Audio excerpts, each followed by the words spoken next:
विधानसभा चुनावी मुद्दे पे आपसे मैं चर्चा करना चाहता हूँ। जैसे कि भारतीय जनता पार्टी के प्रत्याशी सत्येंदु तिवारी सभाओं में सुस्त नज़र आ रहे हैं, सोते हुए दिख रहे हैं, तो क्या लगता है वो अपनी हार खुद मान लिए हैं कहीं न कहीं आप लोगों की सभा देखकर? इसमें क्या विचार है? देखिए क्या होता है, ये जो चुनाव होता है एक दिन का नहीं होता है, ये 5 साल का चुनाव होता है। और चुनाव है जब आपके साथ कार्यकर्ता है तो चुनाव है।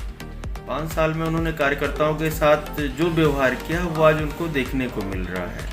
सभाओं में भीड़ ना आना, लोगों के पास जाओ उनका ना मिलना, तो आदमी के मन में एक निराशा तो पैदा होती, वो आज उनके लिए हो रहा है। मैंने भी देखा, कल एक फ़ोटो वायरल हुई है जिसमें वो सभा में अपने सोते हुए नज़र आ रहे हैं, 4, 5, 10 लोग हैं।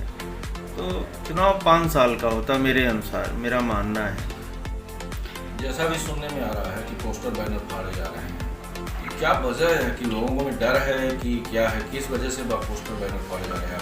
नहीं, असल में हुआ क्या कि हम पिछले 1-1.25 साल से मेहनत कर रहे हैं, जनता के बीच जा रहे हैं। जनता के बीच चूँकि हमारी नई पार्टी थी तो हमें अपने चुनाव चिन्ह को जन जन तक पहुँचाना था। उन लोगों के पोस्टर बैनर लग नहीं पाए, हमारे पोस्टर बैनर 2 महीने से लगे हुए थे। तो एक आम नेताओं की खींच होती है, कार्यकर्ताओं की खींच होती है कि यार उस पार्टी के लग गए, हमारी पार्टी के नहीं लगे, तो वो फाड़ रहे हैं। ठीक है, फाड़ सकते हैं। लोगों के दिल में झाड़ू चुनाव चिन्ह पहुंच गया, मेरा व्यवहार पहुंच गया, हर चीज़ें, तो वो फाड़े, उनको नहीं रोका जा सकता।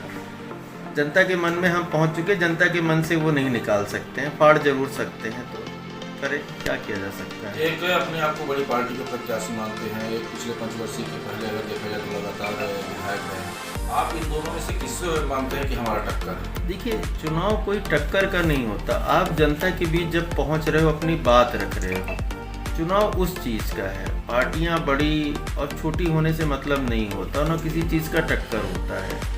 जनता आपको मानेगी तो आप विधायक बनोगे, जनता उनको मानेगी तो वो विधायक। सारे पिछले अपने काम करने का ढंग को, भाई 20 साल अजय सिंह जी थे, उन्होंने कितना काम किया, जितनों का भला किया होगा वो उनको वोट देंगे। सरदेन जी ने पिछले 5 साल में जितने लोगों का भला किया होगा उनको वो वोट मिलेंगे। क्योंकि मैं नया हूँ, लेकिन मेरे पिताजी की 40 साल का राजनीतिक काम करने का समय है, तो अगर पिताजी ने जितने लोगों का साथ किया होगा उनको सबका मुझे उनका साथ मिलेगा। जैसे कि जनता के बीच में जाते हैं तो जनता का जो रुझान मिलता है, उनका कहना है वक्त है बदलाव का। इस बार चौराहट में ऐसा कौन सा चेहरा बदलाव लेके आएगा? फिर मैंने वही बात की ना, जिसने जनता का काम किया होगा ईमानदारी के साथ, बातों के साथ नहीं। ज़रूरत ये रहती कि जब कोई व्यक्ति बीमार हो तो उसकी मदद हो जाए, किसी गांव के ट्रांसफार्मर जले हैं तो वो बदल जाए। तो जो मदद होती, मदद 2 तरह की होती, व्यक्तिगत मदद और सामाजिक मदद। कितनों का व्यक्तिगत फ़ायदा हुआ, कितने का समाज का, गांव का फ़ायदा हुआ। जिन्होंने काम किया होगा वो बदलाव का नायक बनेगा। किन मुद्दों को लेकर के आप जनता के बीच में? हम जनता के बीच जो सबसे बड़े मुद्दे हमने देखे, स्वास्थ्य के लिए लोग बहुत परेशान हैं। सरकारी अस्पताल बने तो हुए हैं, लेकिन उसमें व्यवस्थाएं कुछ नहीं है। जब तक लोगों की जेब में पैसे नहीं है तब तक उनको जीने का अधिकार आज नहीं रह गया। दूसरा, किसानों को सबसे पहले सिंचाई के लिए ट्रांसफार्मर 6-6 महीने जले पड़े हैं, कोई व्यवस्था नहीं। आवारा पशुओं की इतनी ज़्यादा दिक्कत हो गई है किसानों को कि रात भर वो जगते, जितना उनके फसल का मूल्य नहीं है उतनी वो मजदूरी कर रहे हैं। भाई 90 दिन धान रहती, 90 दिन वो रात भर जगते हैं। अगर 90 दिन की मजदूरी जोड़ दी जाए तो आधी कीमत भी उनको नहीं मिल रही है। युवा आज परेशान है, कहीं भी रोजगार नहीं है। क्या लगता है इस बार चुनाव विधानसभा में कांग्रेस और बीजेपी की आपकी पार्टी चुनाव चिन्ह झाड़ू लगा देगी? बिल्कुल, हम तो लगे ही हुए हैं झाड़ू लगाने के लिए कि जो इनके भ्रष्टाचार है उस पर झाड़ू लगे, जो इनका भय का वातावरण उस पर झाड़ू लगे। तो हम तो जनता के बीच जा रहे हैं, हमें मिल रहा है उनका समर्थन, क्योंकि उन्होंने 20 साल वाले को भी देखा है और 5 साल वाले को भी देखा है। उनको लगता है कुछ हो सकता है नया। हमारी पार्टी के दिल्ली में सरकार है, लोग समझ रहे हैं कि आज दिल्ली में किस तरह के काम हो रहे हैं, पंजाब में किस तरह के काम हो रहे हैं। जनता की मूलभूत सुविधाओं में ही काम करना पड़ेगा। बातें बहुत हो चुकी हैं, आज भी 70% घर गांवों में कपड़ैल बने हुए हैं। 50 से 60% लोग खाने के लिए संघर्ष करते हैं सुबेरे से शाम तक।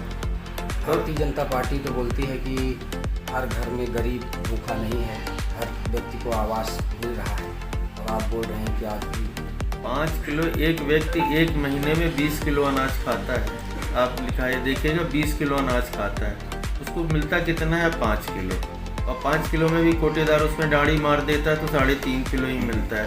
अब वो 3.5 किलो गेहूँ अपने नाक में डाले कि कान में डाले, तो 5 किलो गेहूँ 20 किलो खाना मिलना चाहिए तो 5 किलो दे रहे हैं। आवास के नाम पे आप गाँवों में चले जाइए, गरीब को आवास नहीं मिला, जिनका पहले से पक्का बना हुआ उनको आवास मिले हुए हैं।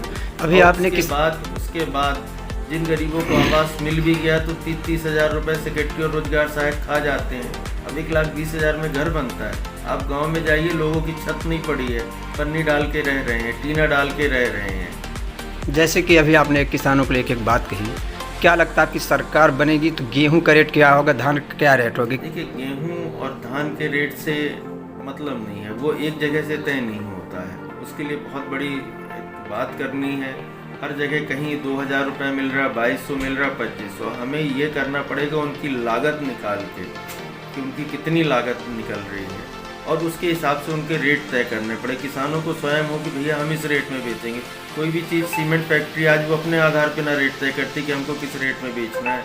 कोई भी व्यक्ति अपना सामान बेचने के पहले तो रेट तय करता है ना। वो रेट का एक बहुत बड़ा मसला है और राष्ट्रीय स्तर का मसला है। मैं उस मसले पे मेरा बोलना उचित नहीं रहेगा।